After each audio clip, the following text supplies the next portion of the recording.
Hey everybody, it's your pal Wes from Perfect Circuit, and today, boo! Scared you, didn't I? Well, that's because it's October, so we're going to talk about spooky stuff. We got a few spooky synth tricks for you and a few spooky sounds, so let's get right into it. To get things started, I'm going to show you a spooky trick inspired by Frankenstein's monster.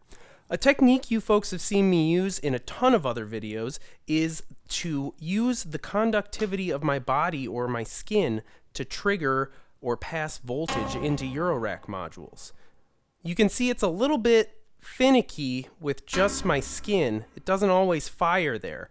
But what we can do is add some voltage to my body. In effect, just shoot some electricity into my body and then shoot it out the other end of the cable. So let's take a look. We'll use the XPO's saw wave here, and I'll grab it with one hand.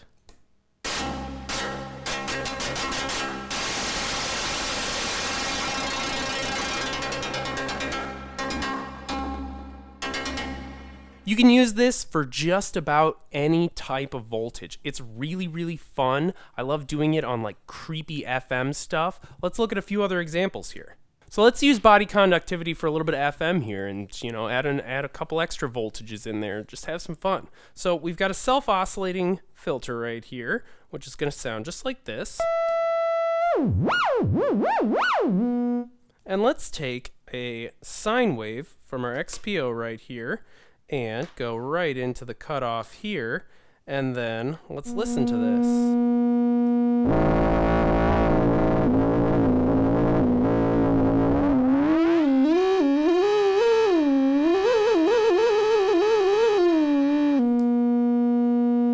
Right, so that's pretty fun. A little bit spooky. You're sending voltage right into your body. I wouldn't recommend doing this if you have like a pacemaker or something. We can push this technique to its limit by using other materials to conduct the voltage, like this beautiful, wonderful slime, right? So I'm going to take a nice big slap of slime right there, and then we're going to see if we can plug these cables in and get a little bit of conductivity. See what happens here, right?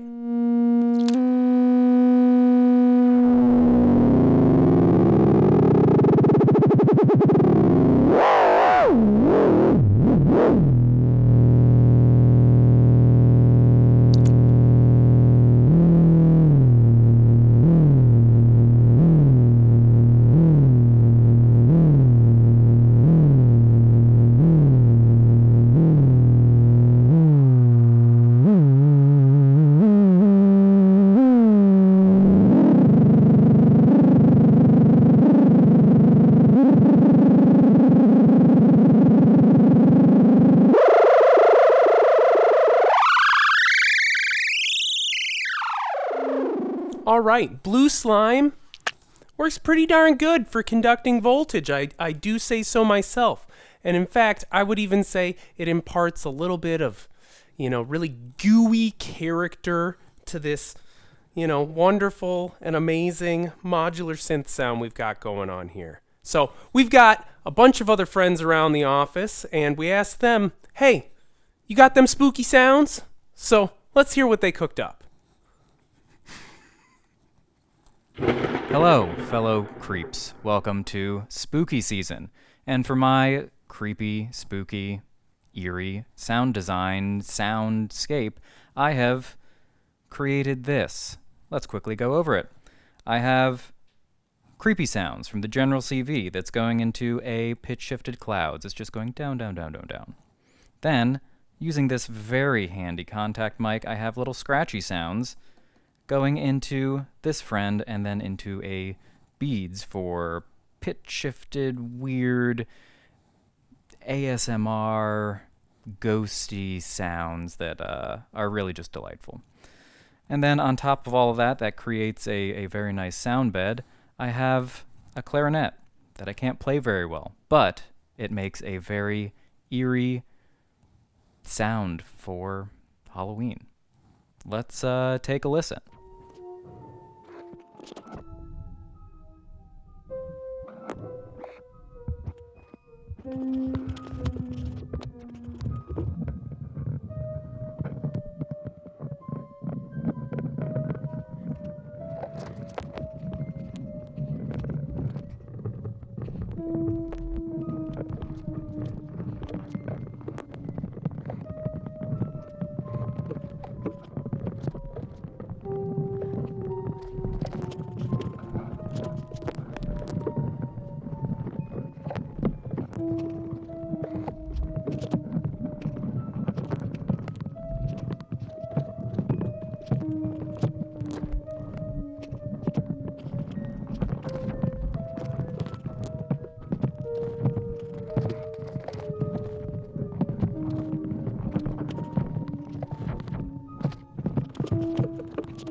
When creating spooky sounds, I find it's often very helpful to have a mixture of acoustic elements as well as synthesized digital elements too, to create a bridge between something that is familiar, like the outside world, and then something that is unfamiliar. And so in that liminal space, you get something that's unsettling, something that is uncomfortable, and perfect for Halloween.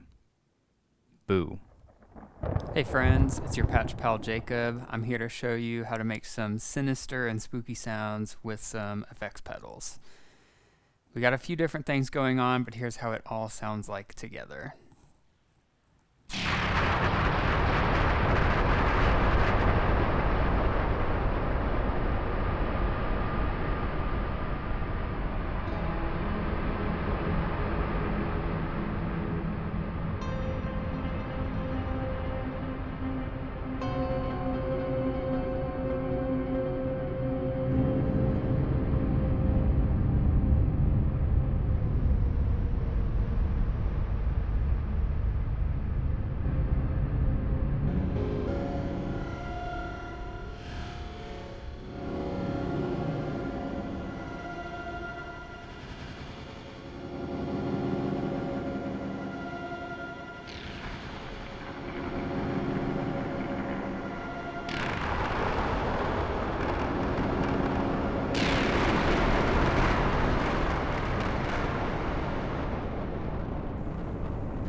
So obviously there's a few different pedals at play here. I'm using a couple of the .9 pedals from Eventide. These are also available as plugins, which is how I use them at home, and it's really cool, specifically the micro pitch and the ultra tap. And I've also got the Chase Bliss Mood going here, and I've got the Mutable Instruments beads loaded up in a pod here off to the side. First thing in the chain here is the micro pitch, which normally you would use for sort of thickening up your mixes or an instrument or whatever. But I turned up the delay feedback and set the pitch shifting ever so slightly descending to get some sinister downward movement happening, like this. Oh. From there, I run it into beads, which is doing some pitch down granular stuff.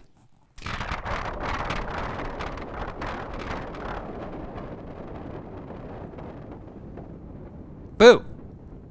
Gotcha. Next, we got the Eventide Ultra Tap. This is one of my favorite pedals to use as just like a crazy delay or make these interesting pad swell kind of things going on. And that's kind of what I'm doing here.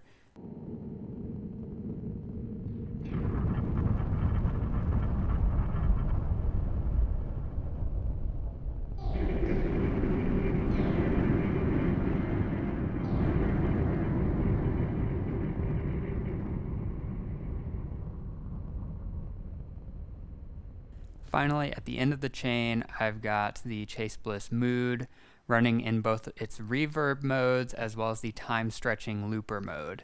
I have ramping turned on for the time stretching side to get some automated movement going on with the stretching size and the loop size.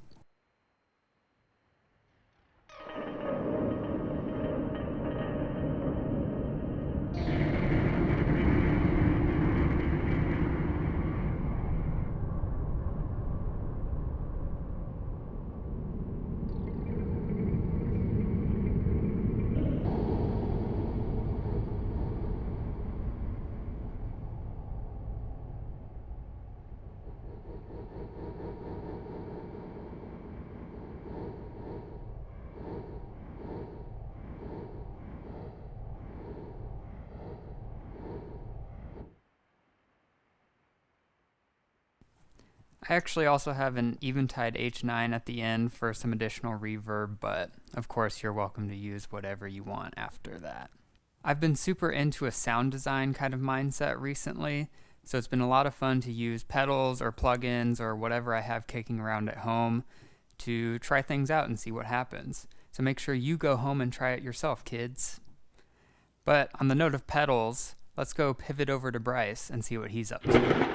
Thanks, Jacob, for scaring the crap out of me. I've got some bone-chilling bass sounds of my own to show off here, primarily using a delay and reverb pedal. So today I'm using the Red Panda Raster to do some freaky frequency-shifted delay repeats into the Death by Audio rooms to kind of transport us into a spooky dungeon.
So I hope that encouraged you to try and experiment with the stuff you have around the house, try and, interact with your instrument in interesting ways and generate some cool textures.